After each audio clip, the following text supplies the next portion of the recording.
Perfect.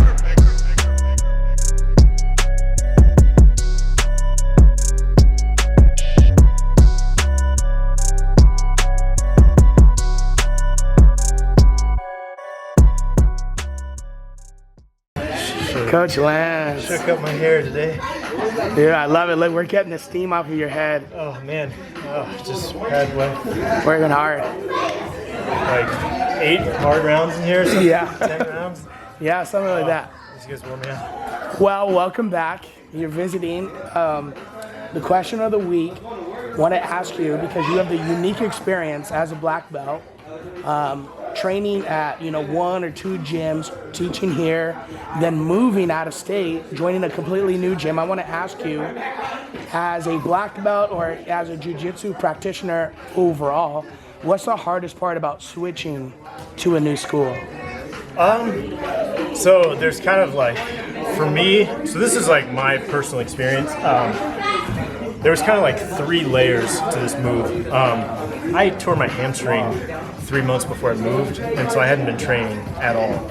And hamstring tears are really tricky. Like, they linger for a long time, and you can re-injure them very quickly if you don't rehab them the right way. So I was eager to get back to training, but I had to be very careful. And then as a smaller guy, as a smaller black belt, B, like when you, first of all, when you have a black belt, you got a target on your back. Yeah. When you're a smaller black belt, you've got an extra large target on your back. Everyone thinks, oh, here's my chance to kind of like take out a black belt, or let's see what this guy's made of, or whatever, And so then coming back from the injury and all this stuff, I had to be very careful. First of all, I had to really put my ego in check, and I let the coaches know though, like, I'm coming back from a hamstring tear, like I have to be very careful, and they were very, welcoming with that, they let me like take it easy, I guess. So the important thing is like, first you got to communicate, like don't show up at a gym like and make a big presence there. Yeah. Right? Because then I'm a black belt. For you, Yeah. I just went in. I was like quiet and like just listened and paid attention. Was a good student, and I was careful with who I trained with. Like obviously, I didn't want to get hurt again. That's the most important thing. So you really got to put your ego in check. Like after a couple weeks, I trained with a couple of blue belts. I got a little aggro, and I just like stayed chill and like worked my defense and like took it easy. So there's my personal experience. There's like a lot of stuff at play. Obviously, a smaller black belt coming back from an injury. But anytime you move to a new gym, just be humble. Show up. Like, don't show up like to let people know what you're made of or whatever. Because that is how you're gonna get hurt.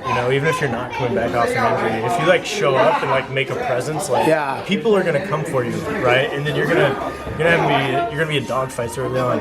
I showed up, like I talked to a few of the higher belts, told them my situation, was just like, hey man, I'm like super happy to have a good place to train. Like, I just want to make sure I like rehab my injury the right way. And when you communicated with them, did you find they were like, oh, forget that, or they were like, oh yeah, for sure?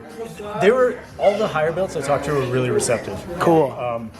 There were a couple purple belts that when I told them I was coming up back off an injury, they were kind of like, okay, yeah, and they seemed receptive, but then we started training and they brought the heat, right? So I had to be very careful in those situations and like, I had to put my ego in check, because like that's how I could re-injure myself, is just like by getting caught up in that like dogfight that they're trying to.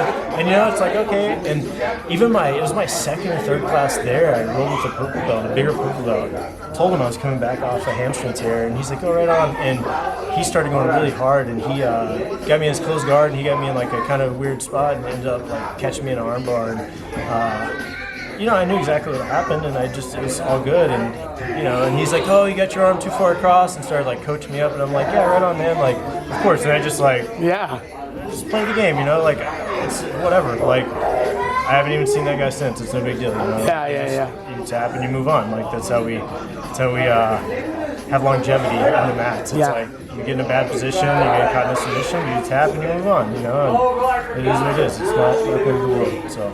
Anyways, kind of a long-winded answer, but really, you move into a different gym, and like you just got to really put your ego in check and like, communicate with people and like be humble and like don't make a presence and like try to let everyone know like you're there to like, make a name for yourself or something. You know? Yeah. And now I've started to become like decent friends with some of them. Hanging out with guys off the mat, and, like it's cool, and I have like a great place to train. And, you know, it could have been something different, like when I come in, just like trying to smash people or something. Like, you know, yeah, just stay humble and like put your ego in check. It's tough to do at times, but yeah. Well, we sure do miss you. yeah, miss being here. Glad you found a good gym. You want to shout out your new gym? Yeah, I'm actually training with Lucas Hook Barbosa and his brother Andre. Oh wow! Their own gym. You know, Hulk is like a 4-time world champion. And, didn't he just win ADCC? He got second at ADCC. Yeah. 2 years ago he got third. This time he got second. So you know, hopefully in 2 years it'll be his time. But Hulk is awesome. He's a super cool guy. Great teacher. His brother Andre is a great teacher. And it's a different culture up there. Like there's a lot more wrestlers, a lot of bigger, stronger dudes. So it's like, I think it's good for me though. It's a different style of jiu-jitsu, so it's making my game evolve. And yeah, I love it. I love having like a solid place to train. It's good. Awesome. Thanks, Coach. We miss you, man. Yeah. Good having you here.